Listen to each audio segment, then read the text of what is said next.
Jeff Redding. I'm a band member at the Tyendinaga Mohawk First Nation in Ontario.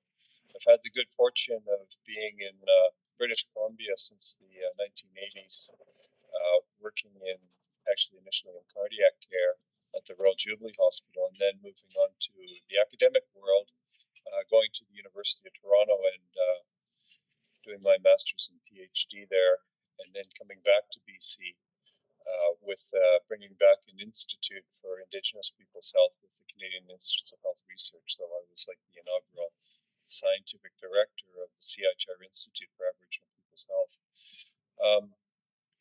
That ended in 2008, and we ended up managing and creating a new institute at the University of Victoria, which was the Centre for Aboriginal Health Research there, and that's still being run at UVic. Last year, I had the good fortune of going to Toronto, back to the University of Toronto, the Dalla Lana School of Public Health, where a neuroscientist, his name is Michael Dan, actually donated $10 million for the creation of an Indigenous Peoples Institute. And that was very unusual because, first of all, usually when a neuroscientist and neurosurgeon donates funding, it's usually for, a piece of equipment or some kind of, biomedical research facility. So to have it in public health was unusual, and to have it in the Indigenous health was even more unusual. So that was an interesting opportunity, especially when the announcement was made. It was during the Stephen Harper Conservative government, which we all know, let's face it, didn't really, prioritize Indigenous issues, and that had been a 10-year period of relative suffering, I think I could say, and not really paying much attention to what we knew from the evidence was needed. And now, of course, we're in the post-Justin Trudeau Liberal government context, where something like $8.6 billion have been allocated to First Nations, Indigenous kind of suite of programs. And so, it doesn't mean that our work isn't important. It actually means that our work is extremely important. The data, the information, the government flowing. Someone said, I think it was Gwen, who I really have to honor Gwen, because every time I listen to her, I get some more knowledge and wisdom from her. She basically said something like, we're dealing with the health consequences of the social conditions created by policies.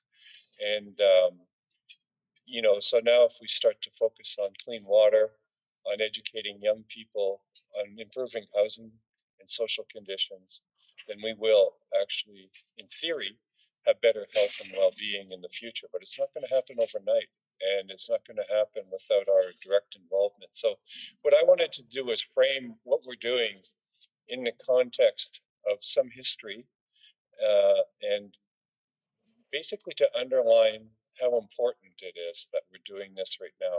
We might be a small gathering of people, but small gatherings of really engaged people is the only thing that can make change come about. And I think that was a famous anthropologist that made that comment.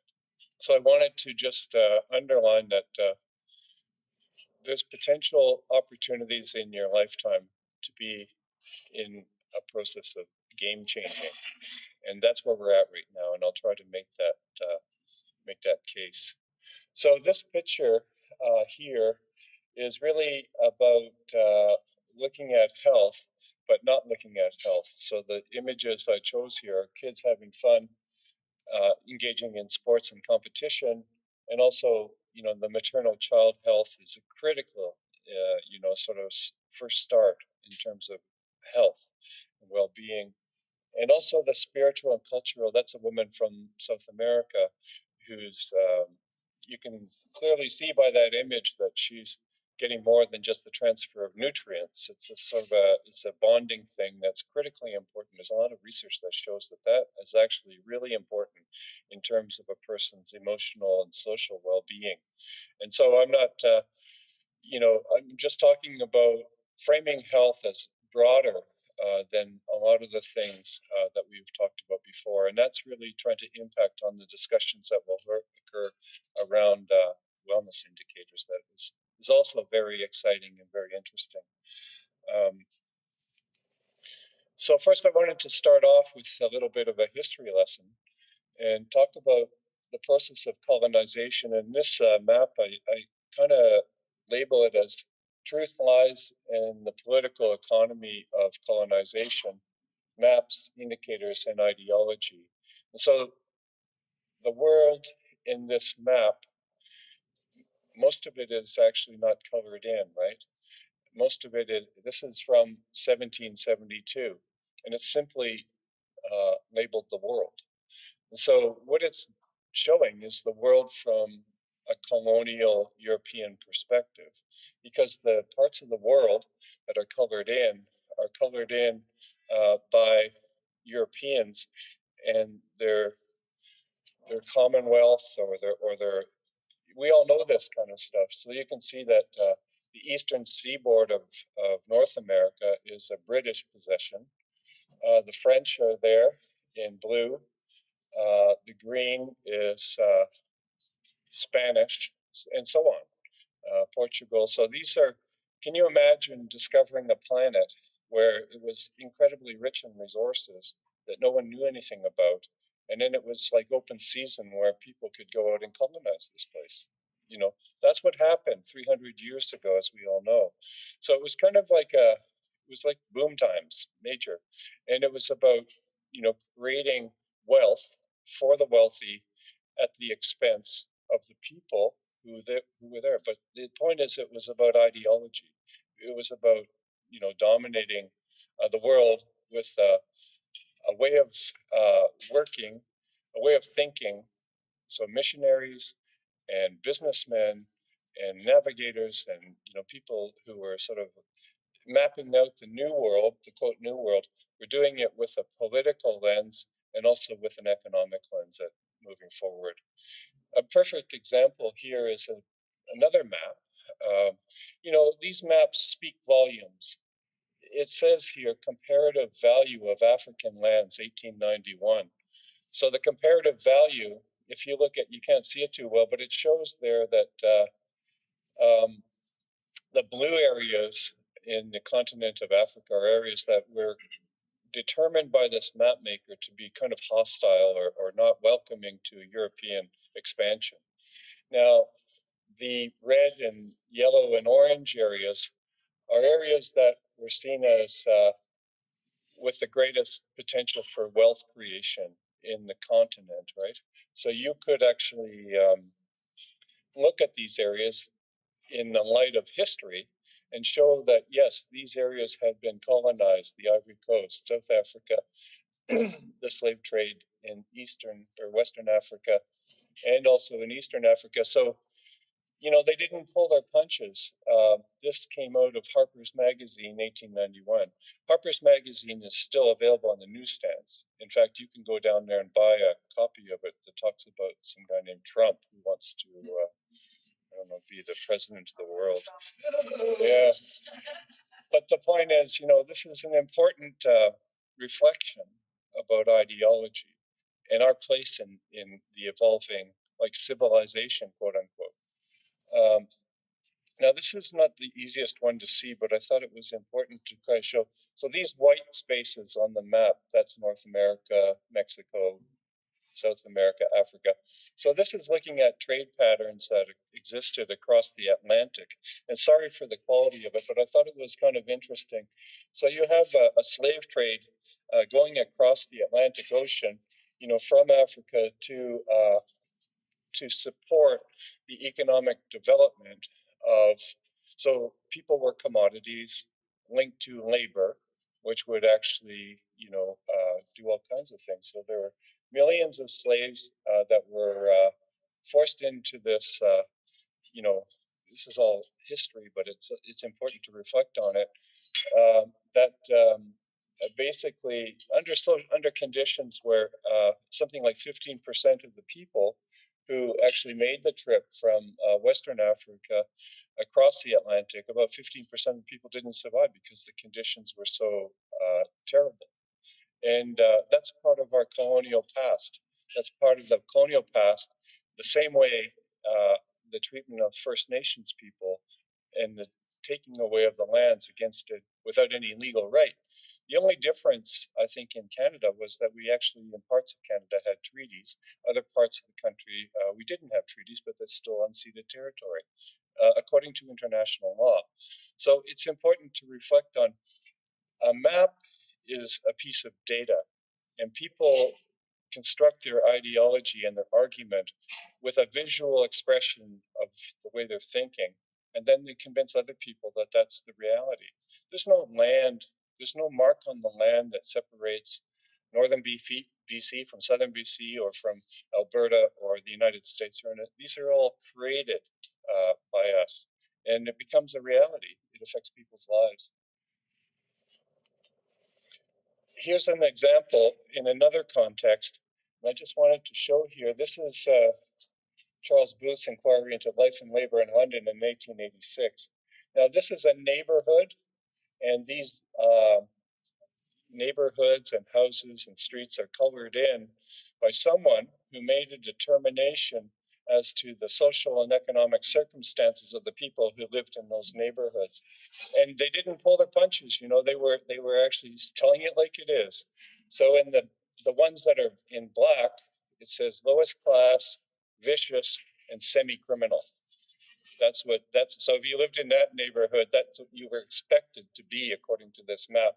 And it goes in the kind of a gradient. So dark blue, you can see how the dark blue and black are kind of clustered. Dark blue says very poor, casual, whatever that means. I like to think I'm kind of casual, but maybe not the same casual that they're talking about. Casual and in chronic want. So that's kind of like the pre-criminal kind of culture, and it goes into light blue, 18 to 21 shillings a week for a moderate family. Purple is some comfortable, others are poor. So you can see that it's sort of spreading out into these different colors.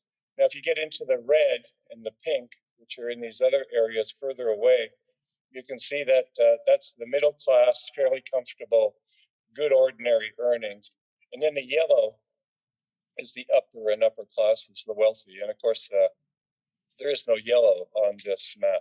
You know, they're out in Downton Abbey, you know, talking about, I don't know, whatever they talk about. Yeah, about, you know, so I mean, this is the class divisions in Great Britain, in London.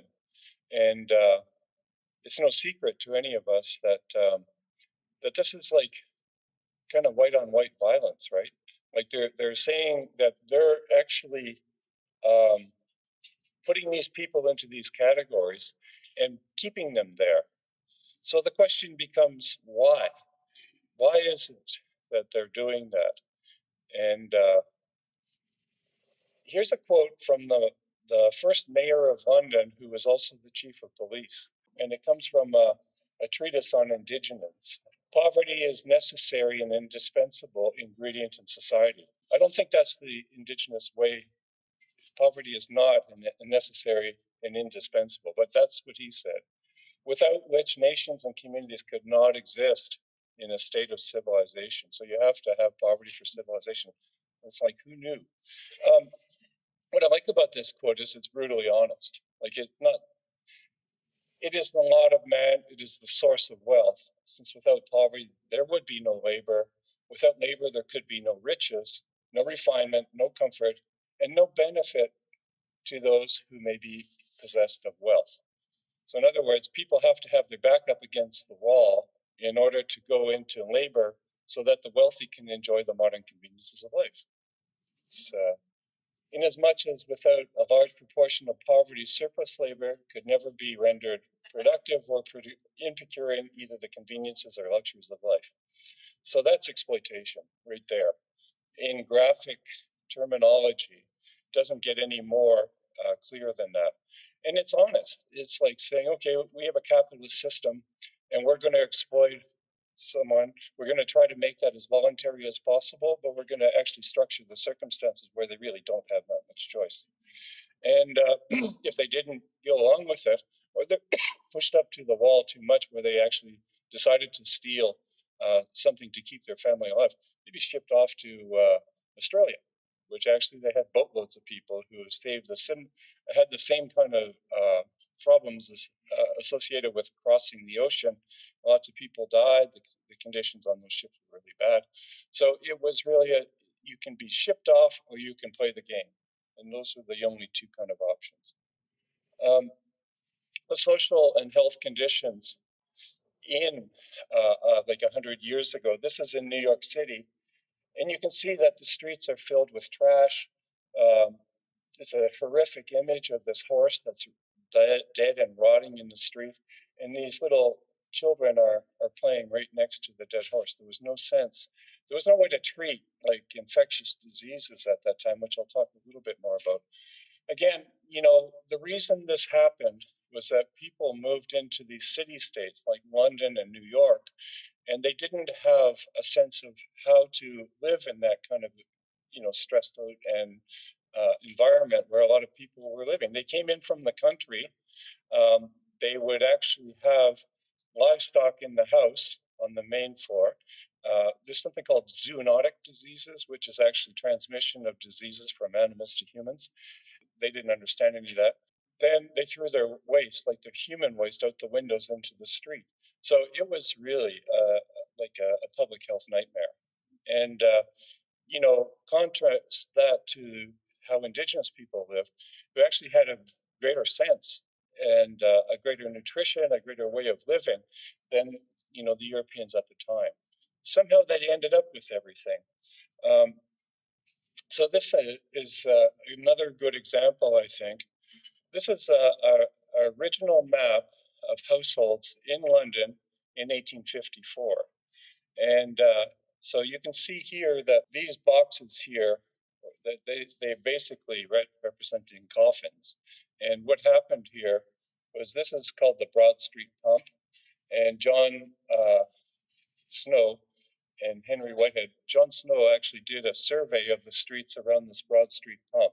Now, there was a sailor that came in and lived in a hotel across the street from there, and he actually contaminated that water supply with cholera. And nobody knew anything about it, like the water as a vector for transmission of cholera, and until he did this survey.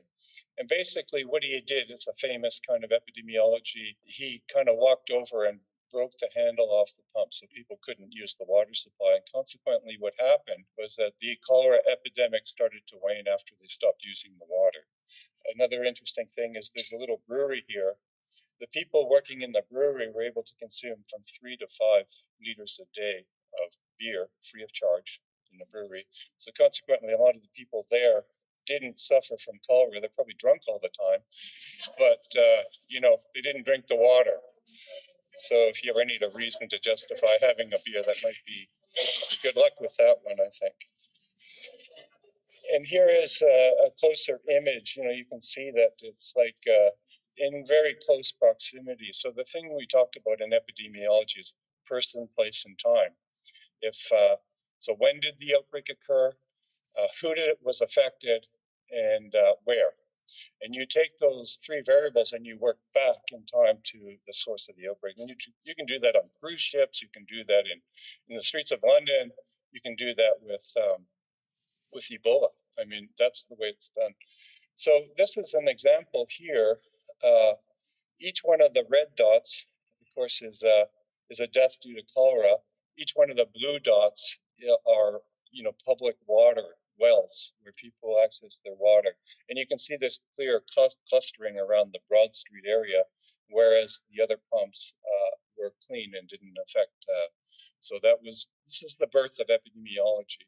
And so we're still dealing with the same things. When we're talking here today about data governance and wellness indicators, we're dealing with the same kind of ideas, population health research that we're doing in surveillance.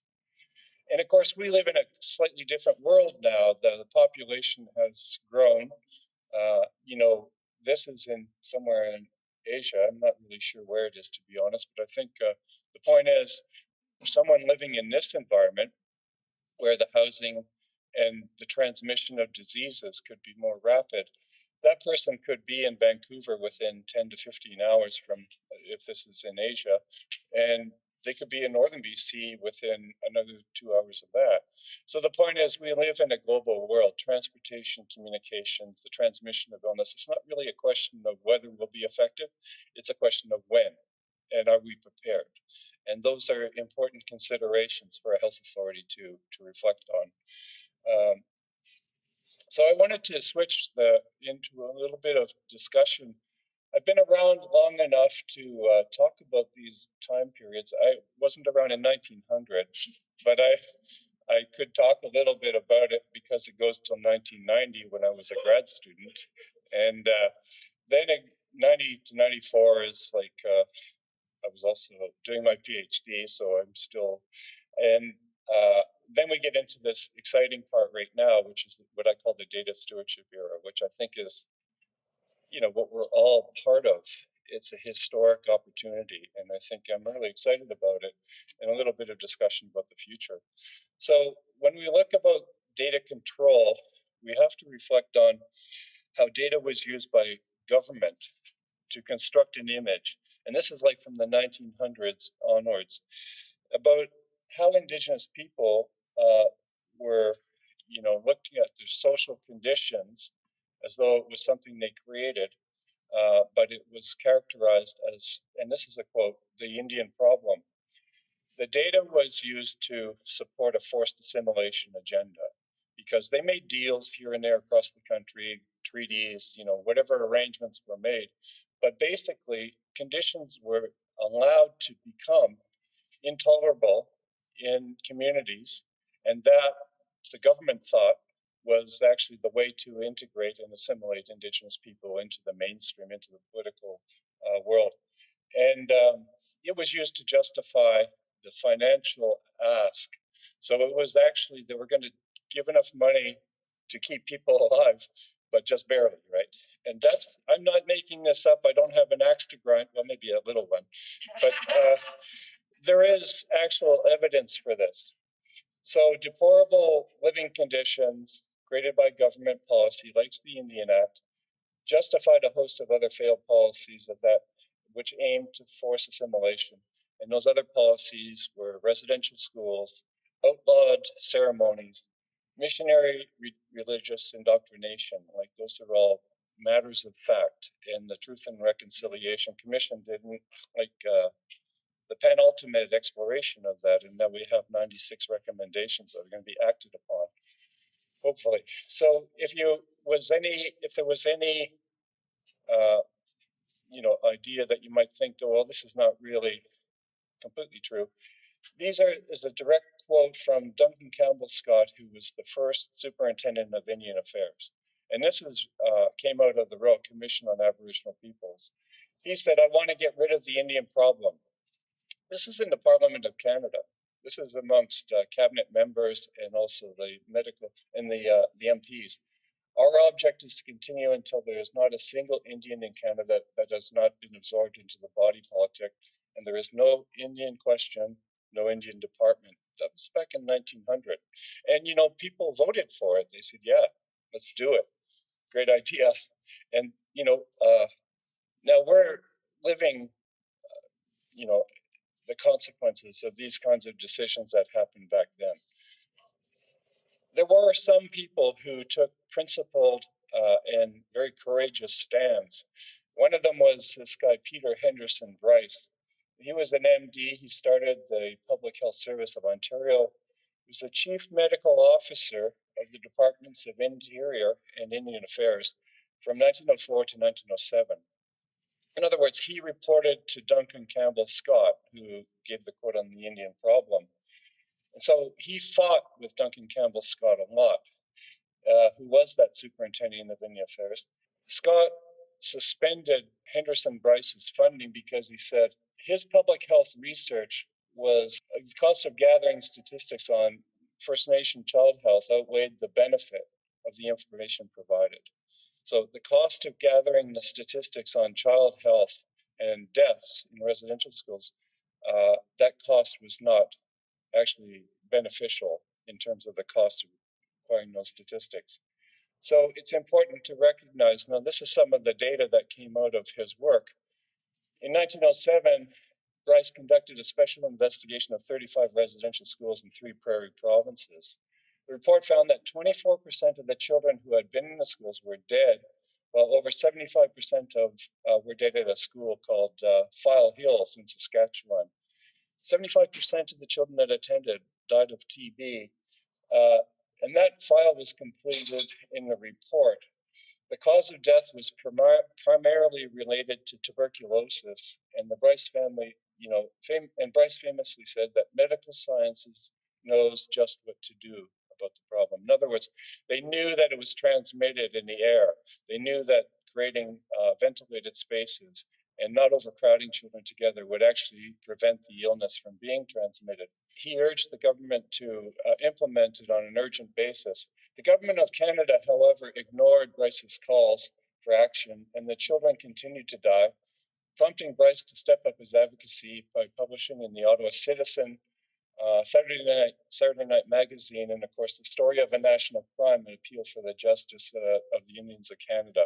So that's a document that you can get online if you want to, and it's actually, if any students are interested in this topic and looking at the historical issues around colonization, he's an important figure,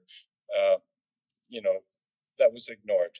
And so it's a tragedy and it's a scandal, and it's something that is part of our history. So in terms of data, we move now to this kind of gatekeeper era, and this is like 1990 to 94.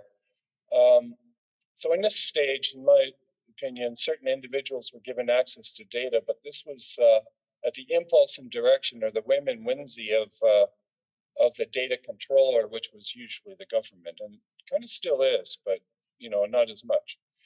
Provincial and territorial governments could access federal data, including First Nations files, but it had to be in a, quote, partnership with the government, and the rules on how the data was to be used were very tightly controlled.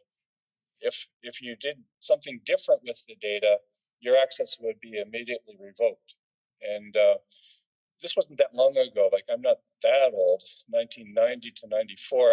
I witnessed this stuff. Now, and I think Gwen and others in the room can attest to this. So, researchers who are mostly non-native were given access to data. The similar access was strictly mission-oriented, and data access was approved by what I call the data gatekeeper.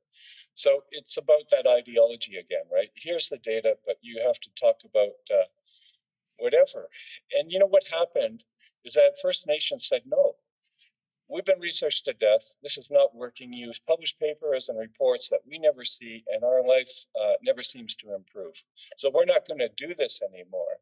And I think that provided the ground, fertile ground for issues like OCAP, which emerged, and I think are tremendously healthy. That's the paradigm shift. It was like the Royal Commission on Aboriginal Peoples came along, and it actually talked about the voices of Indigenous communities, and they traveled across the country, and they listened to what people actually had to say, and they put it into report, for Canadians to reflect on.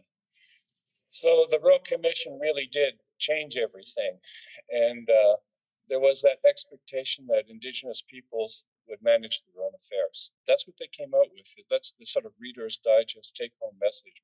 Indigenous people need to manage their own affairs, and that was 1997. Communities resisted external examination and representation of their health concerns, and it recognized that whenever First Nations peoples and communities achieve success in developmental activities, they almost always only occurred in the context of self-determination. In other words, rather than having a government do mission-oriented stuff and impose things through the Indian agent on communities, it was actually more of a process of engaging with communities like we're doing right now, and like we're trying to move forward. So Aboriginal people have fundamental rights to autonomous institutional development, right? It's important because these institutional developments can only be met through independent institutional development. In other words, that's a lot of wording, but what it really means is something like the First Nations Health Authority is much better positioned to engage with communities, to reflect on what communities' issues and interests are with respect to moving forward, reflecting their concerns around governance and how to move forward to improve health and well-being. So it's a pretty exciting time, right? So the data stewardship environment is where we're at right now, and it is pretty interesting. There were a couple of other important developments that happened in the last 10 or 15 years, which you probably all, obviously everybody knows about. The information age, which used to be called, well, we're in the information age, knowledge is power, it actually made it possible for political and territorial organizations, small groups of NGOs, like non-government organizations, that would actually get access to data one way or another. It happened. And now all of a sudden, the federal departments and other government departments said, oh, let's work into a data sharing agreement. Let's start to be partners in the data world, because they actually saw that their power and the access to data was being diminished because of factors out of their control. There'd be data leaks, people could actually get in and hack their way into stuff. So there was the creation of new federal institutions. So that was an interesting development. They created something called the First Nations Statistical Institute. It says, okay, well, we can't control it, but we're going to actually create a new department in the government, and then we'll control it from within the government, but we'll have people doing that for us. Anyway, that was dissolved before it was able to accomplish any national data systems implementation. And, who knows, that may come back. But one of the main things that came out of this was the ownership, control, access, and possession from First Nations when it comes to data has been a rallying point. And it got their inspiration, in my view, from the Royal Commission on Aboriginal People.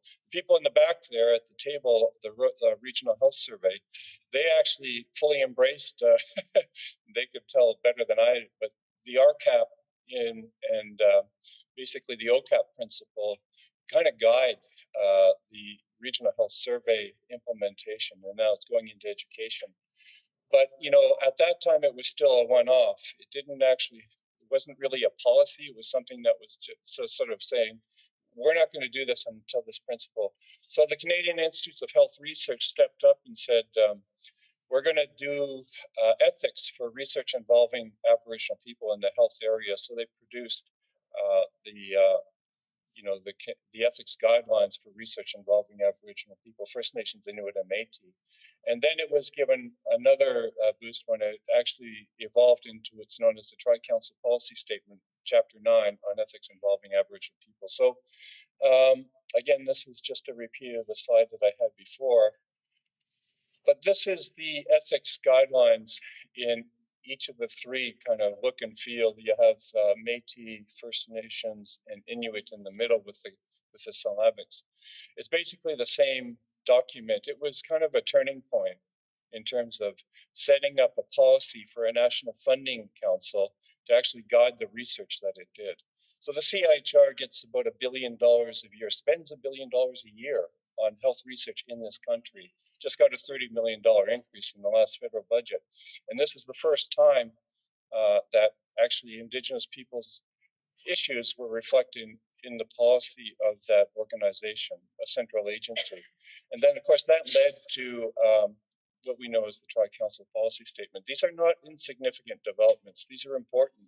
They're important because that whole world there, that whole research world, which is massive and extensive, has to, by policy, be in compliance with these guidelines. And these guidelines, if you're not familiar with them, they talk about engaging communities as collectivities. And the previous history on ethics had to do with the protection of individual rights. It never ever mentioned collectivity rights and the stigma and the issues around depicting people through research as being unhealthy and out of control of their communities, which was the research to death paradigm. So, this is the more detailed look at research involving First Nations, Inuit, Métis, Peoples of Canada, Chapter 9. And, I've been asked to participate in the revision of the Canadian Institutes of Health Research is actually undergoing a change in their peer review systems. And they invited me to talk about, inform them about how Indigenous is going to work out on that. And I said, well, if it's not in compliance with these guidelines, then I'm not going to be part of it. Like, it has to be, this is your policy, it's not ours. You know, so be in compliance with your own guidelines, make a commitment to be in compliance. And that means that the peer review panel is going to have to be populated by people who are from community. It's that simple. So, you know, there's been a lot of really exciting things that have happened over the short life of the health authority. It's almost 10 years now, right? But and I think it's growing and providing an example, not just in Canada, but you know, like all the other provinces and regions are looking at it closely, but also in places like New Zealand and Australia, the United States, the circumpolar northern countries of the Northern Hemisphere. So I just want to quickly mention that we know that data is a tool for research and change, right? We have to actually make an evidence-based argument, which is actually quite easy. That's not the hard part. Data is a foundational investment, and it needs to be, you know, moved forward through Indigenous-led information systems, which include infrastructure, human capital, and operations. So there needs to be greater investments in this area. It needs to integrate other kinds of tools like qualitative methods and connecting qualitative methods to the quantitative methods. And actually it needs to start to create new tools, which are about Indigenous knowledge. And I think we can take some inspiration from our Maori colleagues in New Zealand. We've gone a bit further in terms of talking about different kinds of indicators. And part of this meeting is about creating new sets of indicators that are community focused and community engaged. That's pretty exciting stuff because we're talking about measuring health rather than ill health. It's really a question of focusing on multidisciplinary and cross-disciplinary research, you know, engaging with different ways of knowing and connecting that to ancient ways of knowing from our communities. And from that kind of crucible will come a path towards increased health and well-being. So it's about guiding solutions, you know, guiding solutions through our data acquisition. And let's not pretend like this is complex. It's not simple. Anybody who thinks that they have a solution, somebody come out last year and said, this is a private organization, will give $10,000 to anybody who has a solution to Indigenous health. I laughed myself. I thought that was hilarious. $10,000 to fix Indigenous health when people have been working their lives to try and unravel the consequences of colonization, you know, and the multi-generational traumas and impacts. So, you know, it is not an insignificant or not, it's a very challenging and complex task, but we have to embrace the complexity. We have to think about, about how the world is accelerating. It's unpredictable, and the speed of that acceleration is increasing.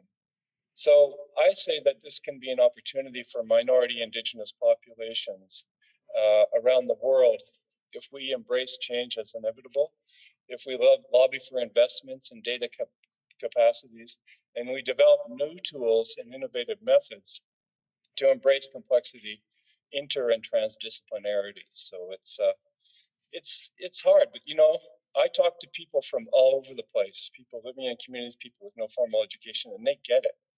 They get this. They say, yes, this is exactly what we need to do. So this comes from, you know, the advertising world. You can't influence what you don't measure. It's like if you want to sell soap or whatever, you have to do a market analysis. And so this is really about us taking a bit of lead from our colleagues in other areas and thinking about social marketing and trying to figure out what it is that that communities need when they need it, because they're all different, and trying to figure out from their perspective how we can enable, because our function is basically enablers, which is contrasted to the paternalistic approach of the past. So I guess this is just the first part. I just wanted to end the first part, and then if we have a bit of time, I could talk a little bit about my heart health interests. But The idea here, though, is that we can imagine a future where funding needs to grow to support Indigenous health data centers and institutions that are disconnected from government interference, that are connected to the academy, as long as the academy supports First Nations autonomy, and funded with a vision to paradigm shift Indigenous communities' health and well-being and social well-being to help create a healthy and sustainable future. Now, those are not just pretty words stuck together. That's really a vision statement, like a goal, and something that we can work towards together. I just want to shift a little bit into a little bit of heart health here, and this was actually from, some of you probably recognized it because it wasn't too far from here when Canada Games were officially hosted in Smithers there. And this is a beautiful image. I just think it's fantastic. It's showing an anatomical heart, and it's also showing obviously Aboriginal First Nations imagery, and the red part is the oxygenated blood, and the blue part on the right side of the heart is the blood circulation going to the lungs. So that's pretty cool. I like that. So the chair that I have is based on three funding partners coming together. Simon Fraser University with St. Paul's Hospital and the First Nations Health Authority. And it was actually Chief Ed John who was the champion in getting the head of cardiology at St. Paul's to start thinking about this. And it was something that the First Nations Health Authority was interested in pursuing. So it's kind of a unique thing because normally you get I've had research chairs at the University of Toronto and other places, and you basically work for that organization, you do research and teaching, and you don't. But this is actually looking at three different groups with three different kind of cultures. And I didn't put the label of which one was related to one because I think there's a significant interaction effect between the three cultures. But essentially you have advocacy, treatment, and discovery. And the interaction and the synergy between that is really a great opportunity for doing research that matters to people. And I'll try to show a couple of examples of that in the cardiac and heart health area. So just to kind of talk about this sort of idea of why is chronic illness important now? Why do we have to do something about it? Why do we have to confront this growing crisis? So this is an untold story. I wrote a paper in the Canadian Journal of Cardiology last year, and it's just a review. You should be, if you're interested, again, it's just kind of like a commentary, short review. But essentially, the heart is one part of the circulation. It's the origin, it's the pump. But the circulation is our entire bodies. It's going to all our muscles, all our tissues, our skin, our brain, and all the organs that support us. Without oxygen transport and the nutrients that we derive from our food, we're not going to live very long. The heart is an amazing organ. Like, it starts beating before we're born, and it goes, if we live to be 70 or 80 years old, if we're lucky enough, it goes 24/7, beating 60 to 80 beats per minute at rest your entire life. So these little vessels here on the surface of the heart are the coronary arteries.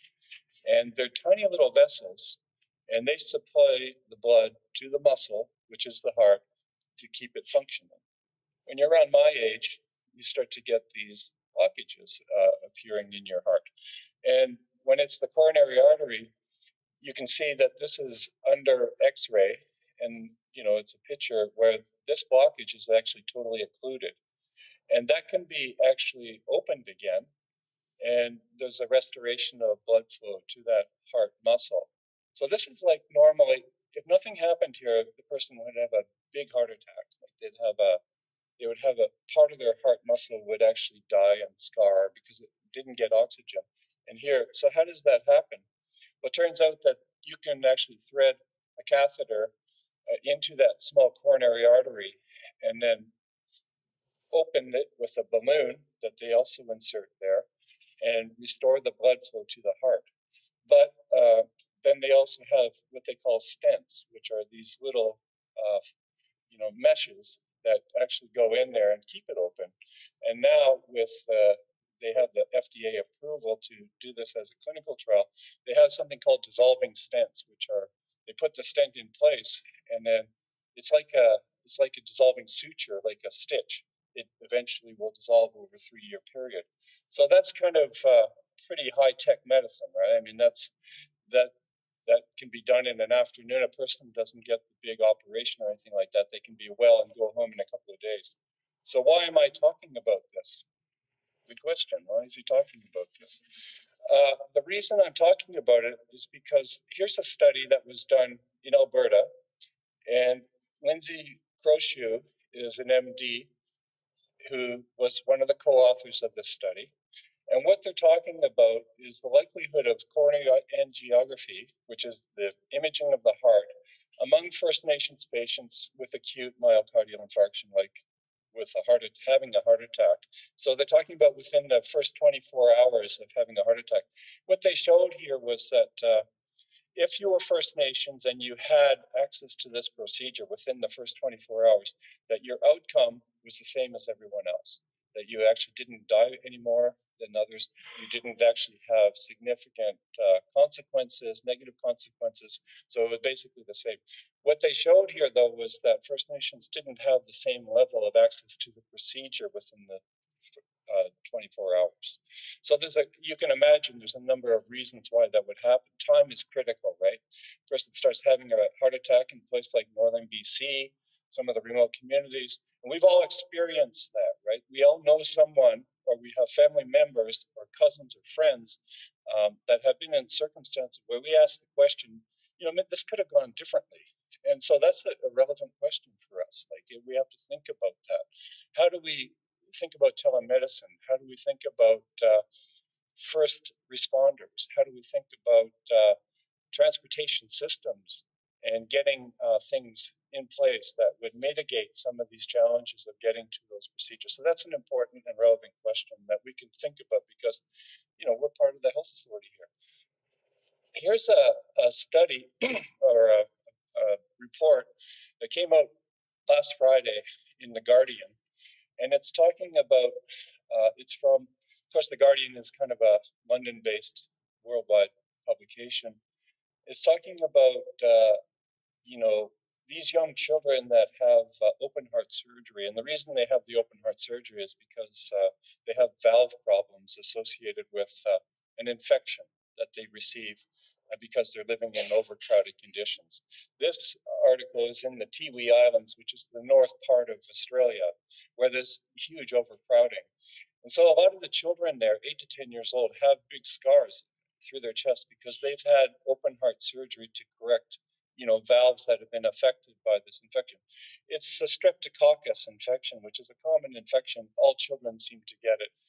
In mainstream Canada, if you get this, you get antibiotics and then you don't have a problem. But in a lot of communities where overcrowding is a problem and you don't actually have access to the healthcare services, and then you go back to the infectious area, you have multi episodes of this. So this is an entirely preventable problem. And it's not something that should be even anywhere near the prevalence in Canada. So nobody's really researched this question. So I think it's something that I'm going to be interested in looking at is like, to what extent is infection bringing about preventable illnesses that could be avoided?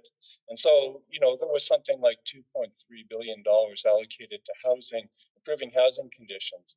Another huge amount of resources that are allocated towards improving water quality, because you can get disease transmission. Just like I showed you 150 years ago in London, it's still relevant now because we don't have clean water. And kids and children and families and elders are getting infected by diseases that should not be there. So the other area has to do with fetal circulation, and it's in the early stages of life, before the child is born, in the first trimester of 3-trimester pregnancy, in the first 3 months, where the most rapid circulatory changes occur for the unborn fetus. So often people don't know they're pregnant in the first trimester, but there can be huge impacts. So there's other issues around the health and well-being of women in childbearing ages that we have to consider And any kind of survey that we start to think about has to actually do it on the health of women. And then from that, go into those women who get pregnant, and then to track there. And what are the kinds of interventions that would optimize the health and well-being of these children? So I think those are really important questions. I know up here, Dr. Laura Arbour has done work on arrhythmias. The long QT syndrome has been a topic in some communities, which is actually an arrhythmia that's inherited, and another area in cardiovascular well-being that could be explored further. This is just another report in the Canadian Medical Association Journal, where it talked about that we can't just take results of trials or research that are done in urban populations and then somehow apply them to the remote or rural circumstances or even urban northern circumstances of Indigenous people, because the context is so different, the history is so different. A lot of the social and behavioral and, socioeconomic status, things that drive health, are completely different. So we can't just extrapolate, which is actually what they want to do. Well, you don't need a special survey. We've already done that. So let's just move on.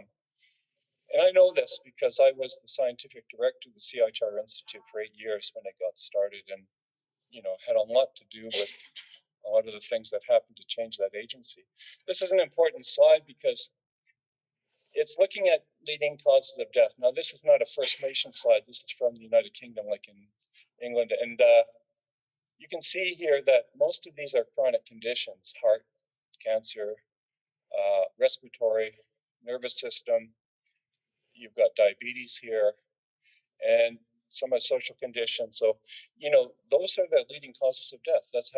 So there's things that we can do because these are the risks that lead to those causes of death. Things that we can change, some of them. I mean, high blood pressure. We've got to get control of high blood pressure, especially if a person has diabetes and they have other chronic conditions like heart disease. If you don't control blood pressure, you accelerate the risk of having a very bad problem. And, the data shows that that's not actually being controlled as well as it could be. And there are things that we can do. Obviously, smoking, we know that story. And there's another challenge. When you combine high blood pressure and smoking, high cholesterol, it's not like you're just adding the risk together. It actually it becomes exponential. In other words, it's actually the sum is much greater than each of the individual parts. A person becomes placed at very high risk when you start adding risk factors together. So it's a question of saying what you can do, or what the system can do. It's a system problem to try and improve the person's well-being. It doesn't have mental health on here, but we all know that's an important aspect of it. So,